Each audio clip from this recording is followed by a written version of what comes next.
монстр қойылған мынаған шкаф. Мында астында тапочки тоже мына болған. Мында чай су ішуге болады. Астында холодильник бар екен.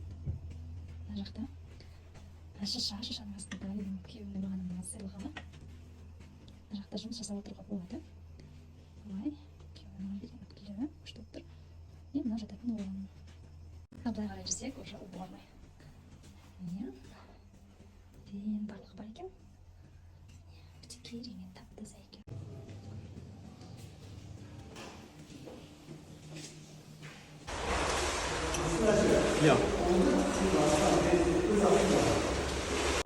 Астамға астамыз.